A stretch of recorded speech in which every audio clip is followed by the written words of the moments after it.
Gloire à Dieu. Gloire à Dieu. Voilà, Dieu a mis une petite pensée sur mon cœur. C'est la première fois que je prêche, ça fait pas longtemps. J'ai jamais prêché. J'ai jamais prêché. Et puis voilà, Dieu a mis cette petite pensée-là. Je voudrais la partager avec vous. Amen. Amen. Vous êtes contents, les jeunes, d'être là ce soir? Amen. Vous savez, je vais vous dire ça, on va attaquer mon petit message. Le meilleur endroit que vous pouvez être ce soir, c'est ici. C'est vrai que le monde aujourd'hui, le monde, ça a toujours été ça. Il est un peu folklorique, il attire les gens, mais en réalité, quand on a fait le tour, on est vite fatigué. Vous savez, moi qui vous parle, je ne vais pas vous raconter mon témoignage entier, ça serait pas la peine, parce que j'étais rien dans le monde, j'étais qu'un misérable. Mais j'ai fait le tour du monde aussi dans ma jeune vie, j'ai voulu voir, j'ai voulu tester. Et puis c'est vrai que j'ai été, puis à un moment donné, je me suis attiré des liens, des problèmes, de l'angoisse. Le monde est vide. Vous savez, le monde brille de loin, puis quand on a mis un pied dedans, c'est un sable mouvant, on ne peut plus s'en sortir. Et puis croyez-moi, si je vous dis ça, je ne suis pas ancien, j'ai 30 ans, je suis tout jeune, mais le monde, je l'ai connu, croyez-moi, je l'ai connu. Et puis le monde, il est vide. Puis quand on a été, qu'on a voulu faire son expérience, voilà, on se retrouve après lié avec des choses. Puis le monde lit aujourd'hui les jeunes, il lit des plus vieux, il lit, voilà, tous les gens qui vont dans le monde, l'ennemi de notre âme a 6000 ans d'histoire sur l'être humain, alors il sait bien s'y prendre. Et puis voilà, donc le monde fait des problèmes, le monde attire de l'angoisse, et puis moi j'étais un garçon qui est angoissé. J'ai voulu essayer le monde, et puis le monde m'a attiré des problèmes. Mais merci Seigneur, Dieu avait un plan pour moi, amen. Amen. Même que moi j'étais dans le monde, même que je sortais, même que je faisais ce que j'avais à faire, Dieu avait un plan pour moi. Amen. Et puis toi, c'est peut-être ton cas, jeune fille, jeune garçon, peut-être tu es dans le monde, tu fais ta vie, et puis Dieu a les regards sur toi. Amen. Et puis j'aimerais te dire que Dieu a un plan pour toi. Il a eu un plan pour tous les hommes, pourquoi pas pour toi? Il y avait un homme dans la Bible, il s'appelait Saul de Tasse. Et puis c'était un persécuteur chrétien. Et croyez-moi, les gens ne misaient pas grand-chose sur lui. Quelqu'un qui persécute les chrétiens, il ne faut pas miser grand-chose sur lui, vous comprenez? Mais Dieu le connaissait lui déjà. Dieu connaissait avant la fondation du monde. Dieu connaît toutes choses. Vous savez, on ne peut rien cacher à Dieu. Il connaît le passé, il connaît le présent, il connaît l'avenir, il connaît le futur, il est Dieu, il est de toute éternité. Dieu te connaît, ce soir tu es assis ici. Toi tu ne savais même pas peut-être que tu allais être là. Non, tu n'étais même pas au courant, peut-être ça s'est fait comme ça. Un copain t'a appelé, une copine t'a appelé, tu n'avais rien à faire et puis tu te retrouves assis. Mais moi je vais te dire quelque chose. C'est pas parce que c'est moi qui prêche, moi je suis rien du tout, je suis un zéro. Moi j'ai été sauvé par Dieu et puis Dieu m'a fait grâce. Amen. Et Dieu a un plan pour toi. Gloire à Dieu. Pour moi ce que je te dis c'est vrai. Et puis tu le sais toi aussi. Et puis en fin de compte, même que tu n'as pas la foi, même que tu n'as pas fait une grande expérience avec le Seigneur, mais tu sais que c'est la vérité. Tes parents sont chrétiens, tu as de la famille chrétienne, et puis chez toi l'évangile a bouleversé des familles. Tu as vu peut-être des oncles, des tantes qui sont convertis à l'évangile, et puis tu as vu la puissance de Dieu qui est venue faire un impact dans les cœurs, et puis tu te retrouves là ce soir. Et puis tu le sais que c'est la vérité. Mais voilà, tu as un ennemi en face de toi, il s'appelle Satan. Et puis lui, Satan, ce qu'il veut, c'est monter des murs. Satan, il veut t'emprisonner, Satan, il veut te mettre dans des murs. Voilà, Satan, c'est son but. C'est un grand maçon, si vous voulez. Mais ce qu'il fait, c'est pas beau. Parce qu'une fois qu'il a mis quelqu'un dans un mur, alors après, il le tient. Voilà. Puis après, quand il l'a tenu, vous avez bien compris que Satan ne s'arrête pas là. S'il voudrait juste mettre les hommes en prison et les femmes en prison et les jeunes garçons, les jeunes gens en prison, ça serait que ça. Mais après, il veut faire du mal. Après, il veut atteindre avec de l'angoisse. Il veut y aller au bout. Il a un but, lui. Vous comprenez qu'il a un but. Et son but, c'est de faire du mal. Lui, il a été maudit par Dieu. Pour lui, il n'y a plus de grâce. C'est fini. Et puis pour lui, un jour, le Seigneur le mettra dans l'abîme, dans le puits, il l'enfermera. Et puis il aura passé sa vie en prison, lui, alors il veut mettre les gens en prison aussi. Et puis même dans ta prison, il veut te persécuter. Et puis il veut que tu vas plus loin. Vous avez vu les témoignages, Kevin, qui parlait des jeunes garçons de 13 ans, Seigneur, ils veulent se tuer, mais vous voyez pas vu le dégât, c'est ça? Quel problème qu'il a à 13 ans, lui? Quel problème? Il chine, il agriffe quoi? Il n'arrive pas à payer son loyer, qu'est-ce qu'il a à 13 ans? Il y a un problème. Ben oui, il y a un problème. Satan est venu l'attaquer, puis l'ennemi veut nous faire du mal. Et puis croyez-moi qu'il n'y a pas que vous, que l'ennemi veut vous faire du mal. Même nous, qu'on est chrétiens, moi je suis jeune chrétien, mais il y a des anciens parmi nous, vous savez, il est tellement subtil si on le laisserait faire. Il aurait vite fait de nous vendre quelque chose, lui. Vous savez, il ne faut pas discuter avec lui, pas de compromis. Dès qu'il met des mauvaises pensées, il faut le chasser au nom de Jésus. Amen. Même si tu es un chrétien qui n'est pas encore affermi, je dis ça parce que peut-être tu viens de temps en temps à la réunion, mais même si tu n'es pas tout à fait affermi, que tu n'as pas passé par les eaux du baptême, ben moi je te dis quelque chose, quand l'ennemi vient t'attaquer là, tu dis au nom de Jésus, tu sors d'ici. Et il ne va pas sortir parce que toi tu l'as dit, parce que ta parole elle n'est pas grand chose, tu as bien compris, mais parce que tu as prononcé le nom de Jésus. Jésus l'a vaincu à la croix du calvaire, il a écrasé la tête. Jésus est tout puissant, Jésus est le Fils de Dieu. Alléluia. Vous savez pourquoi il est venu Jésus sur la terre? Il est venu pour détruire les œuvres de Satan. Et puis il l'a détruit, il l'a livré en spectacle, lui et toutes les autorités qu'il y avait. Je bénis mon Dieu, il a triomphé à la croix. Il a triomphé en tant qu'homme, bien sûr qu'il était divin aussi. Mais là, il a triomphé en tant qu'homme. Que c'est beau, Seigneur. Il avait l'onction de son Père, il avait le Saint-Esprit avec lui. Oui, il a triomphé en tant qu'homme. Il est à la croix en tant qu'homme. Il a tout souffert pour toi en tant qu'homme. Ah, si ça aurait été en tant que divin, ça aurait été trop facile. Jésus ne s'aurait pas déplacé, vous avez bien compris. Mais voilà, il a voulu montrer aux hommes qu'on pouvait vaincre sur lui. Mais vaincre comment? Tout seul? Mais tout seul, tu te fais manger. Vous avez bien compris que tout seul, on ne peut pas se mettre contre le diable. Même contre un démon, on ne peut pas tout seul. Mais avec Jésus, là c'est différent. Vous savez, Satan a de l'audace, il est venu tenter Jésus. Vous imaginez, le Fils de Dieu, il le connaissait, il était dans le ciel avec lui. Vous avez bien compris que si vous parlez de Jésus avec Satan, il le connaît très bien, il était dans le ciel avec lui. Et puis il est venu le tenter quand même. Quel chineur, quelle audace, quel vilain il c'est. Puis Jésus l'a répondu avec la parole, avec l'autorité. Il est écrit, il est écrit, il est écrit. En voulant dire, moi je sers mon Père, toi tu le servais, mais tu as désobéi. Mon Père t'a maudit. C'est même pas Dieu qui l'a jeté par terre, mais non, Dieu ne met pas sa main sur lui. Vous avez bien compris, si la main sur lui, il détruit. Puis il n'y a plus de plan, il n'y a plus rien. C'est l'ange qui a réglé ça. L'ange, il le prend, le rabat par terre, et puis il l'a fait réveiller. Dieu l'a maudit sur la parole de Dieu. La parole de Dieu, elle est puissante. La parole de Dieu, elle est bonne. Moi, je vais te dire, jeune garçon qui est là, jeune fille, Dieu a un plan pour toi. Amen. Dieu a eu un plan pour Téchi, pour Timothée, pour tous les garçons là. Dieu a eu un plan. Vous savez, si on les ferait tous témoigner, les garçons là, si je dirais il y a 10 ans, tu étais quoi, toi? Ben, croyez-moi que ça ne devait pas être terrible. Moi, le premier déjà. Si tu m'aurais dit, t'étais où, toi, copain, il y a 10 ans? Ben, moi, j'étais pas beau. Hein. Et puis, je suis encore point beau maintenant.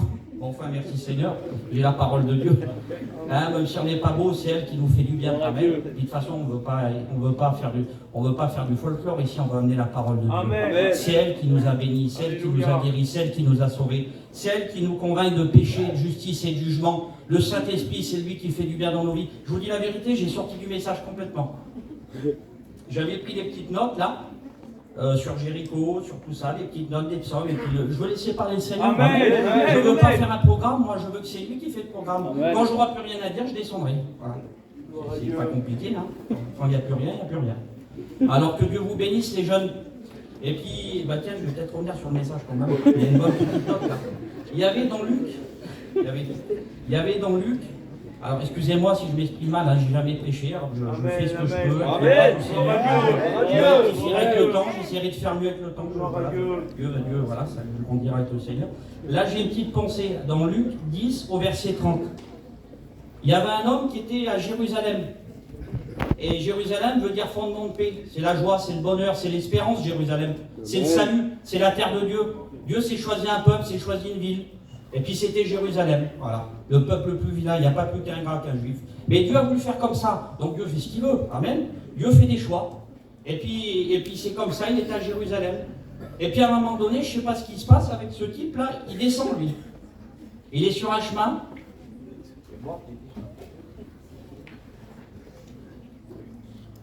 Il est sur un chemin, il devait marcher un petit peu. Puis c'est bon, la marche, il faut marcher. Et puis d'un seul coup, il descend. Mais vous savez, quand il dit là dans la parole de lui, il descend, il ne dit pas que c'est comme ça, il ne dit pas que c'est une glissade. Hein. Ou sinon, certainement, il n'aurait pas glissé. Il dit que ça descendait. Puis des fois, dans la marche, on ne fait pas attention, tant que jeune. On marche sur des chemins, puis on ne voit pas, on descend. Puis on ne voit rien. Puis on discute, ça bouge, tout ça. Puis à un moment donné, on dit, Seigneur, j'ai été bas quand même. Oui, mais quand tu as été bas et que tu as vu que tu as été trop bas, ça veut dire que déjà, tu n'as plus la prière. Ça veut dire que déjà, tu n'as plus le témoignage. Ça veut dire que déjà, tu n'as plus le chant. Ça veut dire que déjà, tu n'as plus la communion. Ça veut dire que déjà, tu peines à la réunion. Tu rames. Ma petite cousine, elle a témoigné, elle disait à un moment donné, elle avait un mur devant elle. C'est normal, l'ennemi ne voulait pas qu'il y ait la bénédiction. Dieu a des bénédictions pour elle. Amen. Pas que pour elle, pour vous aussi. On ne va pas vider le ciel de bénédiction, n'ayez pas peur. Hein. On ne va pas le vider le ciel.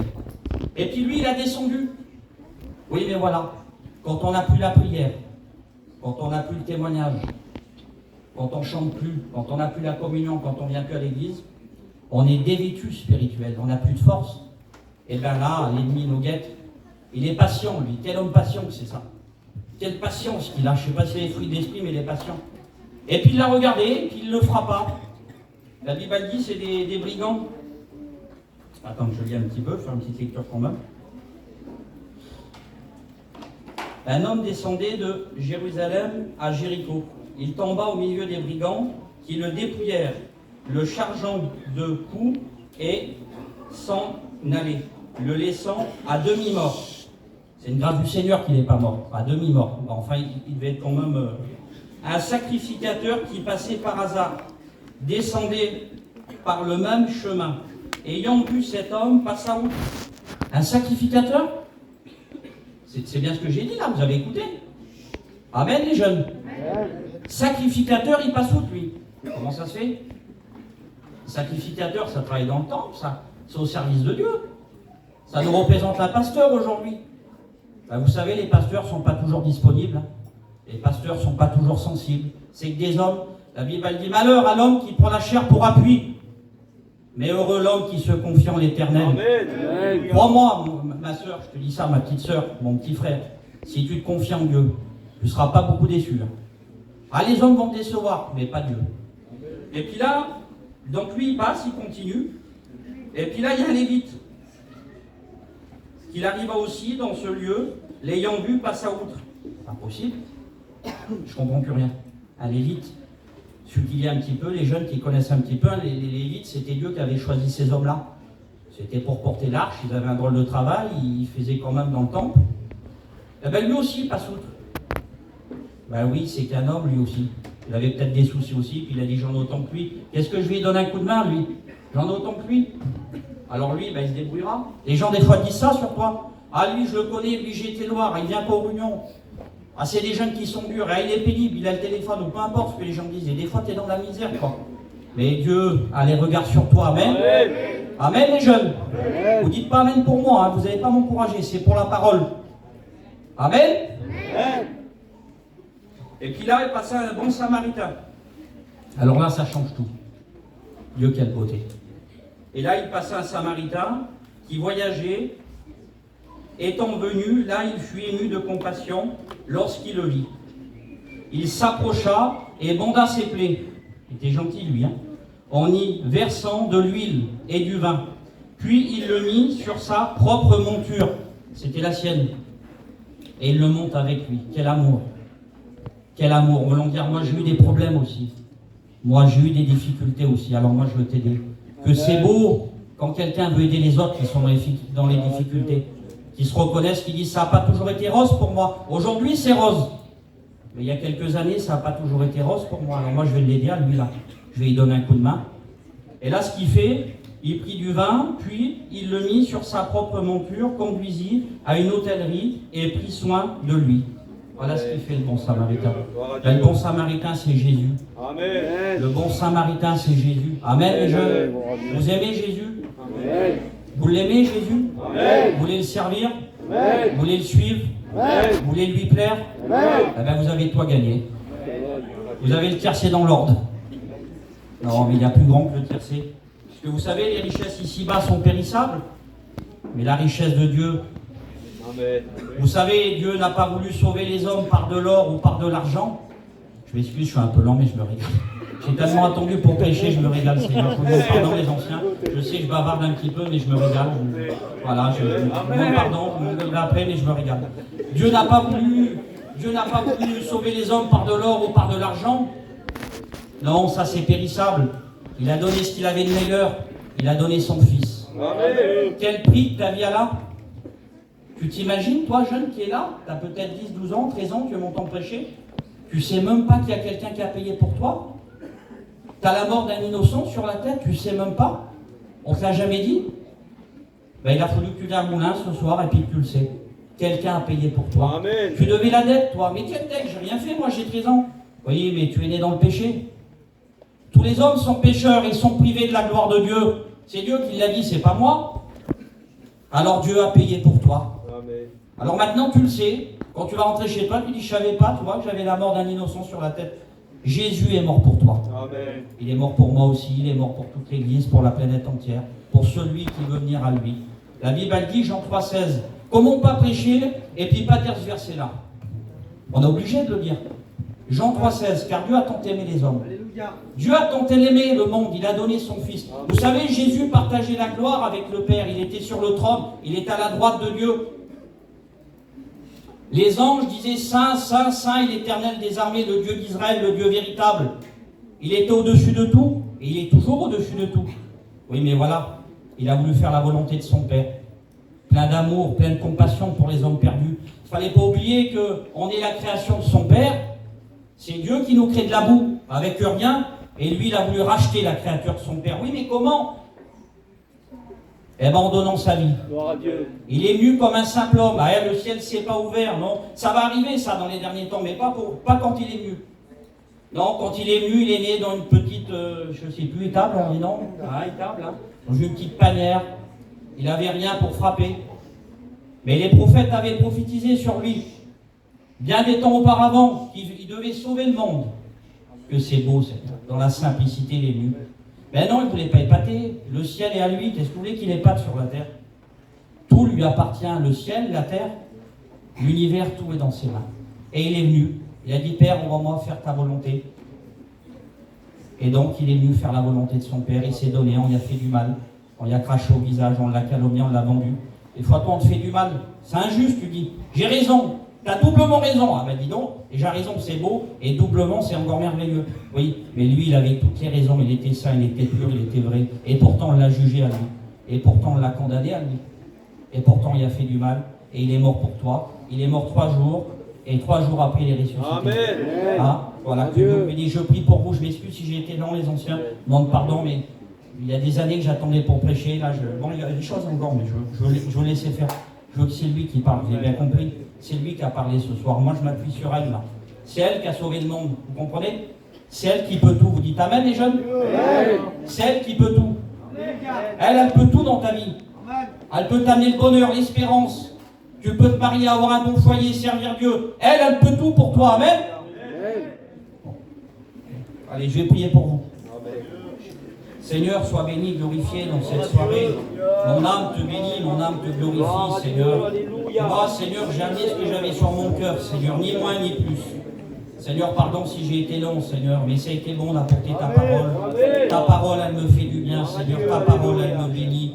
Ta parole, elle m'instruit. Ta parole, elle me fait du bien. Seigneur, bénis ces jeunes qui sont là. Bénis l'auditoire, Seigneur. Tu vois ce jeune qui est rentré triste, découragé, accablé par les soucis de ce monde. Je t'en supplie, Seigneur, attire-le à toi par le moyen du Saint-Esprit, Seigneur, par des cordages d'amour, Seigneur Jésus. Bénis tous ces jeunes qui sont là, ces jeunes filles, ces jeunes garçons. Merci pour ces réunions qui se font, Seigneur. Amen. Quel bonheur d'être là sur le chapiteau, d'écouter ta parole, de la mettre en pratique, Seigneur Jésus. Mon âme te bénit, bénis tous les responsables, Seigneur, des jeunes. Bénis tous les copains qui travaillent ici. Merci pour tout, Seigneur. À toi revient toute la gloire. Amen. Dites Amen. Amen. Allez, vous priez maintenant? Amen. Allez, je veux vous entendre prier. Priez. Gloire à Dieu. Allez.